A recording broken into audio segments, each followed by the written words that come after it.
Imagine you are standing in a grocery store checkout line. The person in front of you is buying the same things you are, same brand of cereal, same cut of chicken, same $6 orange juice that you always tell yourself you will stop buying. Their total comes up, they tap their card, it goes through. Your total comes up, you tap your card, it declines. Same income, same job title, maybe even the same neighborhood. The only difference between you and that person is a number. A number most people never see until it is too late. And that number is not your salary. It is not your credit score. It is not even your savings. It is your debt-to-income ratio. And depending on where yours sits right now, you are living one of 5 completely different financial lives, and you may not even know which one you are actually in. This is not a lecture about being irresponsible. This is what debt actually looks like at every level. From the person who has none to the person who has so much that the math has essentially stopped making sense. And somewhere in that range is you. Let us start from the beginning. Before we even get to levels, you need to understand one thing about debt that no one explains properly. Debt is not inherently bad. That is the uncomfortable part. The financial system you live inside was specifically built around the assumption that most people will carry some debt for most of their adult lives. Banks do not make money when you pay cash. The credit industry generates over $180 billion in revenue annually in the United States alone, not from the people who cannot pay, but from the people who are just slightly behind. The people who are almost fine. That is the design. You are not failing the system. In many cases, the system is working exactly as intended. You would think this is the finish line, the destination. The person who has zero debt is winning, right? Not always. And this is where it gets interesting. If you have zero debt and you are under 40, there is a real chance your credit profile is essentially invisible. No mortgage, no car loan, no student debt. Lenders look at you and see a blank page, which to them reads the same as a risky page. You have not proven you can manage borrowed money because you have never borrowed any. The irony is brutal. You did everything right and the system penalizes you for it.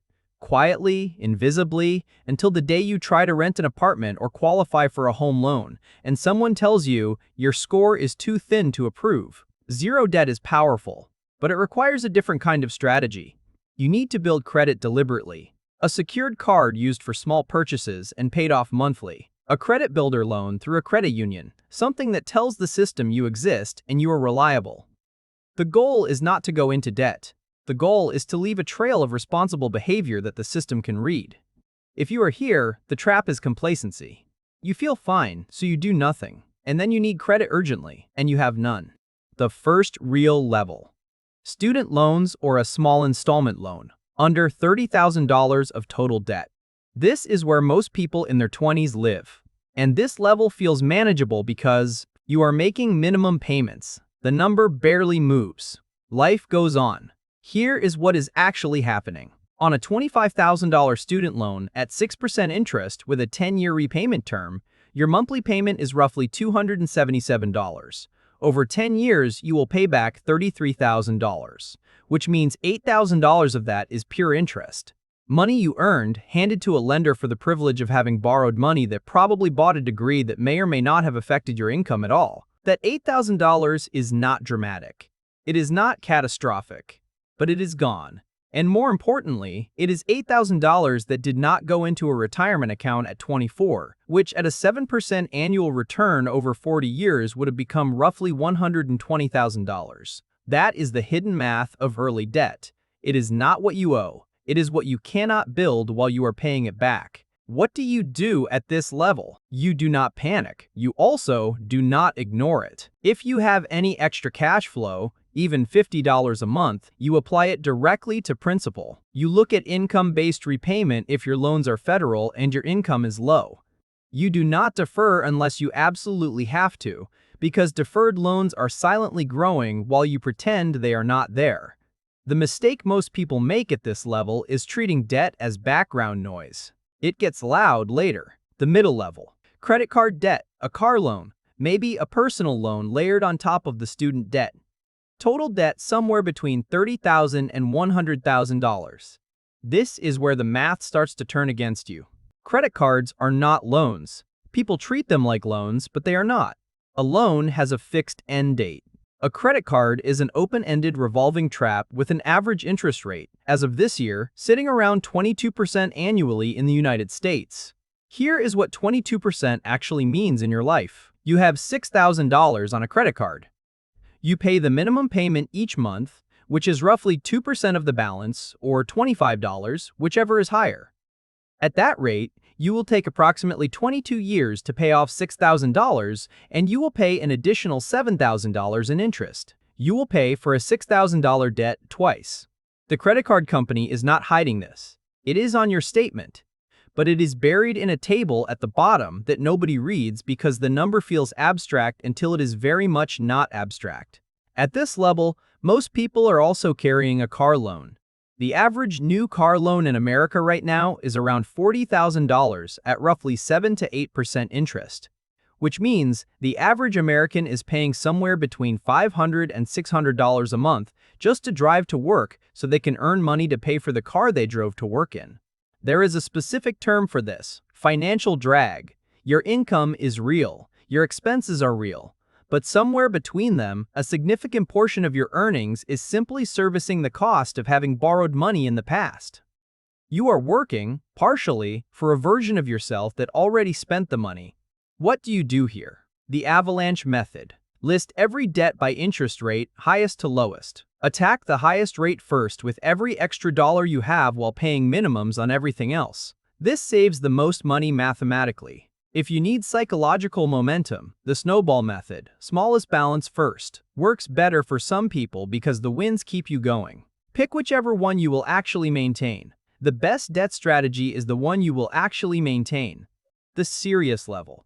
A mortgage, combined with significant consumer debt. Total obligations between $100,000 and $400,000. Now we are in the territory where most homeowners live, and most of them have absolutely no idea how their mortgage actually works. Here is the thing about a 30-year mortgage that nobody tells you at closing. On a $300,000 mortgage at 7% interest, your monthly payment is around $2,000. In your first payment, roughly $1,750 goes to interest. $43 goes to principal. You have lived in this house for a month and paid down your actual balance by $43. This is not a scam.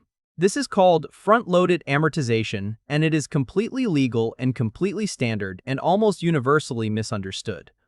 By the time you are halfway through your 30-year mortgage, 15 years in, you will have made around $360,000 in payments. Your remaining balance will still be roughly $220,000. Over 30 years, a $300,000 home at 7% will cost you approximately $480,000 in interest alone. You will pay for the house more than twice.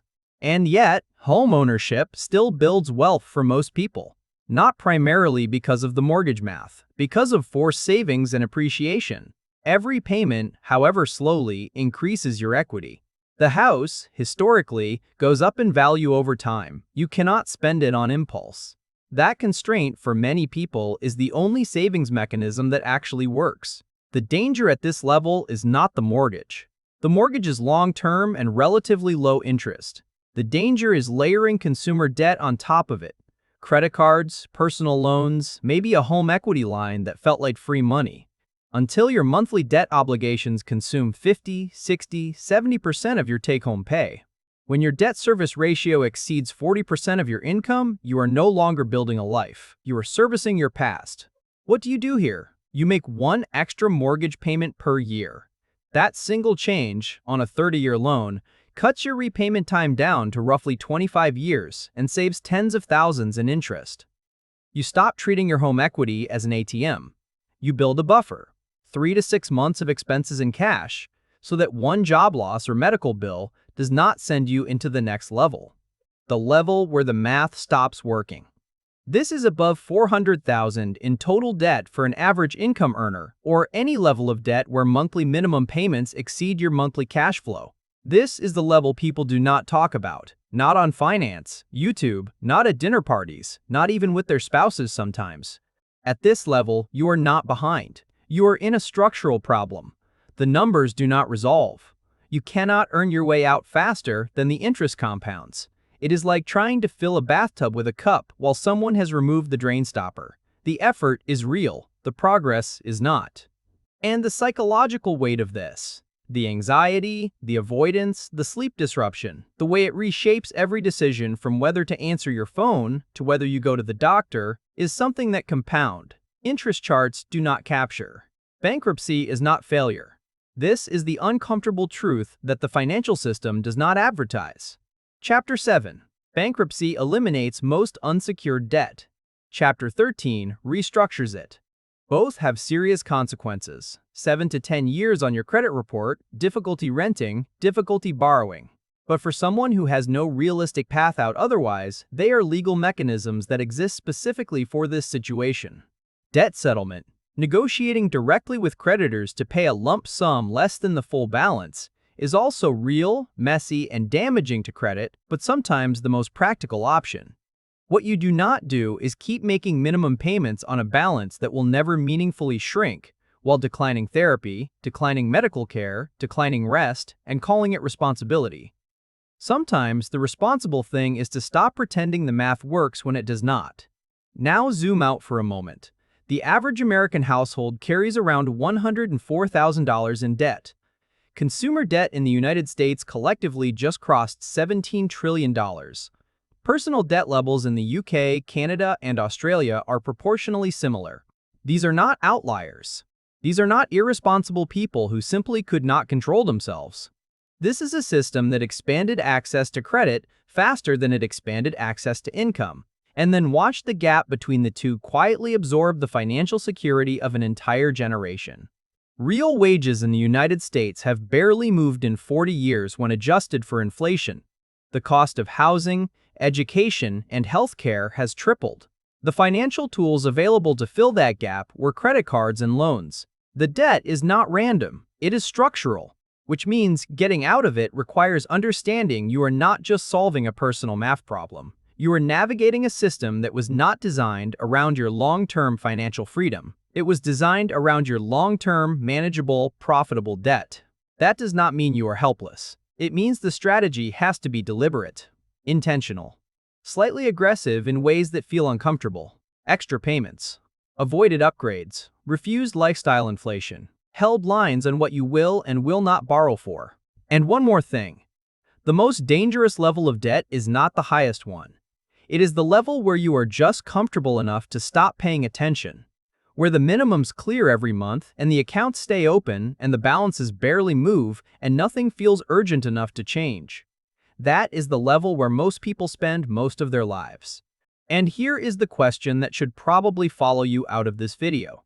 If the financial system was designed to keep you in manageable, profitable debt, and if the marketing around lifestyle, housing, education, and cars was specifically calibrated to expand what you consider a reasonable amount to borrow, then at what point does your relationship with debt reflect your actual values versus the values the system has been quietly installing in you since you got your first credit card offer in a college dormitory?